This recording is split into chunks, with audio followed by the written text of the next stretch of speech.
Let us understand data and message security.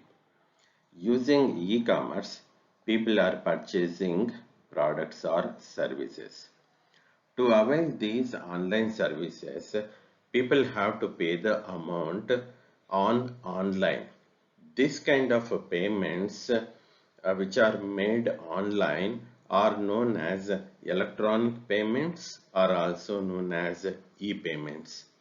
Nowadays, different types of e-payments are available like debit card payments, credit card payments, wallet services, electronic fund transfers or mobile payments. So in this way, different types of electronic payments are available.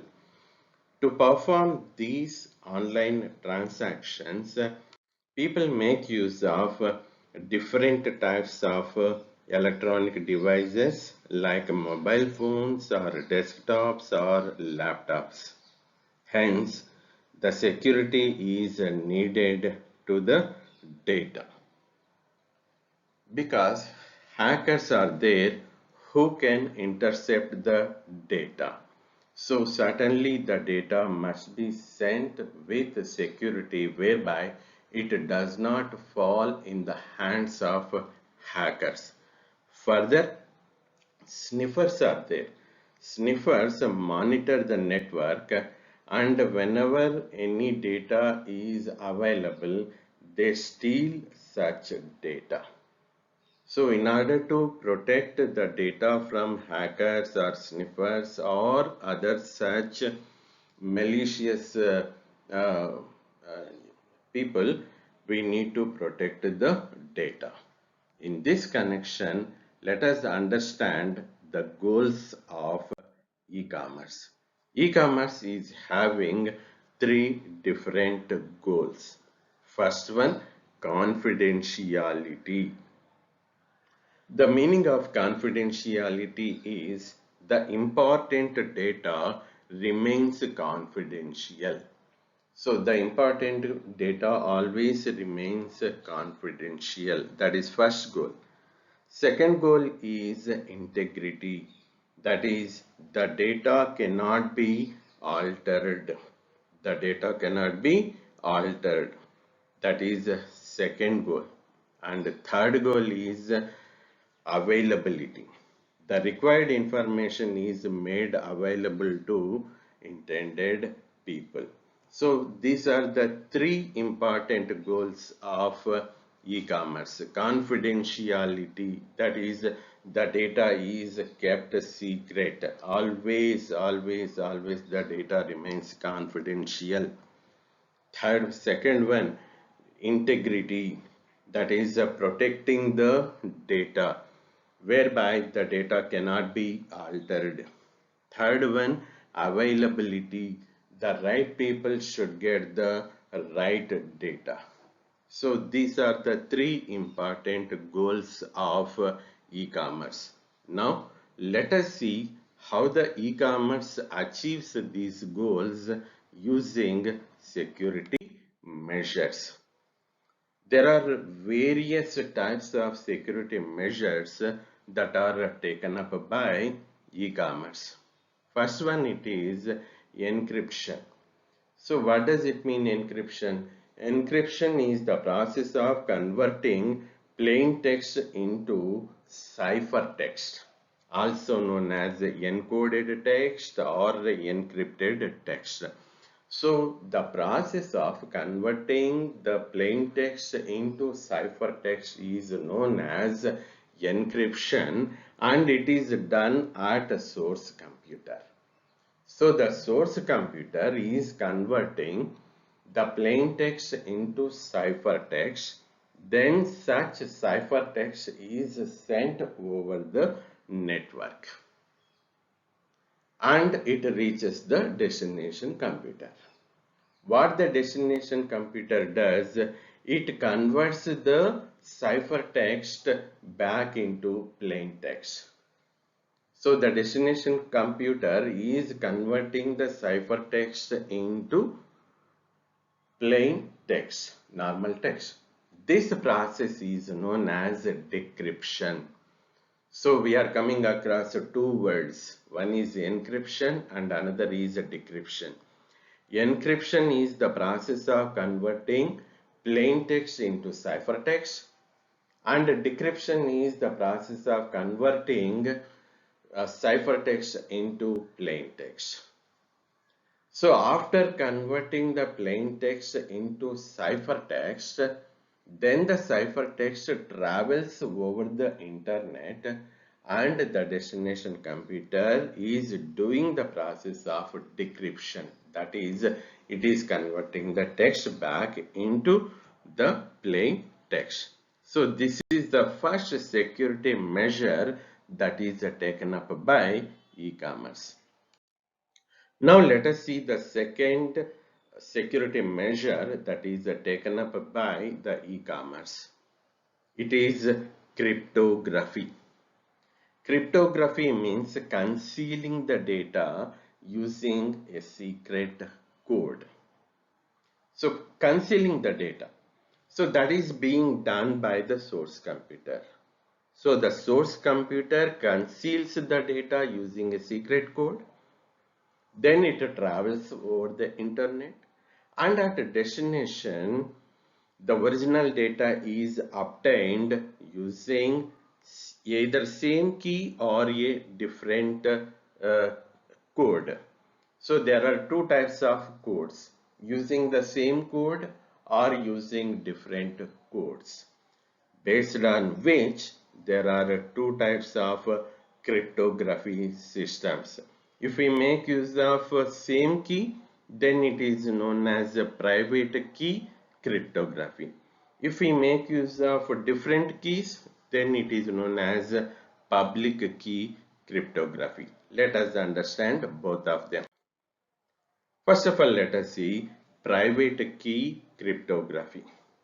It makes use of a single key, both for encryption and also for decryption. So if we look at the picture, the sender system is converting the plain text into encrypted text using private key. So the data is concealed using a private key. Such concealed text moves over the network and it reaches the destination.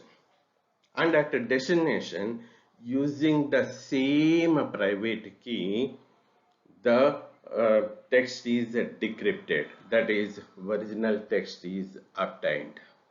So this is the working mechanism of a private key. So in case of a private key, we make use of only single key both for encryption and also for decryption. Let us see a two keys mechanism, which is known as public key cryptography. Public key cryptography, in which two keys are used, one for encryption and another for decryption. The key that is used for encryption is known as public key, and the key that is used for decryption is known as private key. So if we look at the picture, the plain text is converted into encrypted text using a public key. Then the concealed data moves over the internet and at a destination, using a private key, not public key, using a private key, the original text is obtained. So here we are making use of two keys. One is a public key for encryption and another private key for decryption. Let us understand the differences between public key cryptography and private key cryptography. In case of a private key, same key is used for both encryption and decryption. Whereas in case of public key, we make use of one key for encryption, that is public key, and we make use of a private key for decryption. So this is what we looked at just now.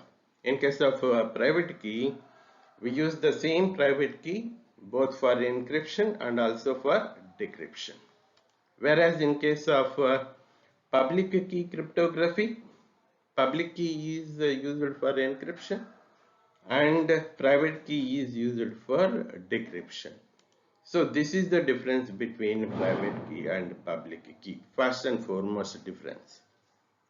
And because the same key is used for both encryption and decryption, private key cryptography is known as symmetric cryptography. Symmetric cryptography. Whereas public key cryptography is known as asymmetric cryptography because we make use of two keys, one for encryption and another for decryption. And private key is known only to two people, that is sender and receiver, whereas public key is known to everyone.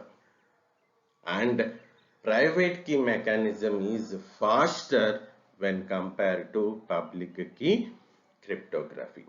So these are the differences between public key cryptography and private key cryptography. So till now we looked at two types of security measures that are taken up by e-commerce. First one it is encryption and second one it is cryptography. Now let us move on to third security measure that is taken up by e-commerce is digital signatures, also known as e-signatures, that is electronic signatures. In real world, people sign on printed documents for authenticity. If we go to offices, we see the officers or authorities put a signature on printed documents, ensuring that they are the competent authority, okay, who can issue that particular order. In the same way, so here what is happening? The signature is used to bind the person and the document. So the document and the person, both of them can be are binded using that signature. Similarly, the digital signatures are used to bind the digital document with the sender. And if the receiver verifies such a signature, he feels happy that the document is actually coming from the same sender. So the receiver can verify the signature. So what is a digital signature? A digital signature is a mathematical technique which is used to validate the authenticity and integrity of the message. Let us look at three advantages of digital signatures. The first and foremost advantage of digital signature is message authentication. Let us understand this one with the help of a small animation. Message authentication. So there are two people. Let us assume X and Y. X is a sender and Y is a receiver.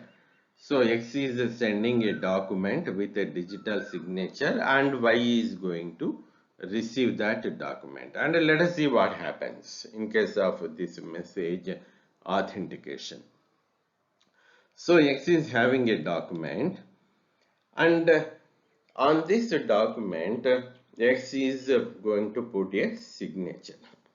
So digital signature is made. After making the digital signature, it is sent over the internet and it reaches the receiver, and it is Y.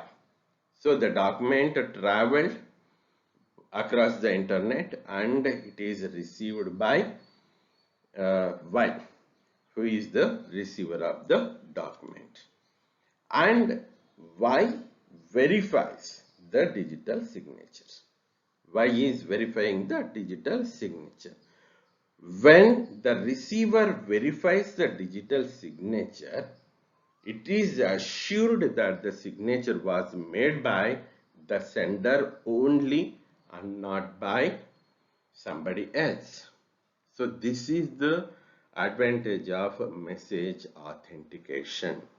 So it is giving an assurance that the signature was created by the sender and not by somebody else. And second, it is data integrity. If at all the data falls in the hands of hackers, hackers certainly modify the data. When hackers modify the data, when such data, altered data reaches the receiver, when the receiver verifies the document, the verification mechanism fails, which means sender sent a document. Before it reaches the receiver, it falls in the hands of hacker. If the hacker modifies the document, the receiver comes to know about that one modification of actual document. Receiver understands when the receiver verifies the document. So the verification mechanism fails. When the verification mechanism fails, then the receiver understands that the message was altered. And the last one is non-repudiation. Last one, it is non-repudiation. What does it mean? It means a non-repudiation. Non-repudiation ensures that the sender cannot deny the digital signature. The sender can never say no, okay, regarding the digital signature. So these are the three advantages of digital signatures. Now let us look at the very last measure that is taken, security measure that is taken up by e-commerce. It is digital certificates. These are generally used in case of financial transactions, and these digital certificates are issued by third-party organizations. Third-party trusted organizations like a certificate authority, they issue this kind of digital certificates. What is a digital certificate? It is nothing but a file that ensures the holder's identity. So the holder's identity is certified, and second one, it even provides the security. That is the advantage of a digital certificate. So one side it ensures the holder's identity, and on the other side it even provides the security. That is the biggest advantage of digital certificate. Such a digital certificate is an electronic certificate that gets attached to a digital document. Because whenever a digital document is sent over the internet, so this digital signature gets attached to that one. So that is about a digital certificates. So these are the four security measures that are taken up by the e-commerce. First one, it is the encryption, where the plain text is converted into ciphertext by the sending computer. Then the ciphertext travels over the internet, and at a destination computer, the original text is obtained using the process that is known as decryption. So encryption is the process of converting plain text into ciphertext, and decryption means converting the ciphertext into plain text. Second security measure that is taken up by e-commerce is cryptography. in which using a key the text is concealed, and if the same key is used for both encryption and decryption, then it is known as a private key cryptography. And if two keys are used, one for encryption and another for decryption, then it is known as public key cryptography. Private key cryptography is also known as symmetric cryptography, and public key cryptography is known as asymmetric cryptography. And third important security measure that is taken up by e-commerce is digital signatures, which is having three advantages. One is message authentication. The receiver can verify the digital signature.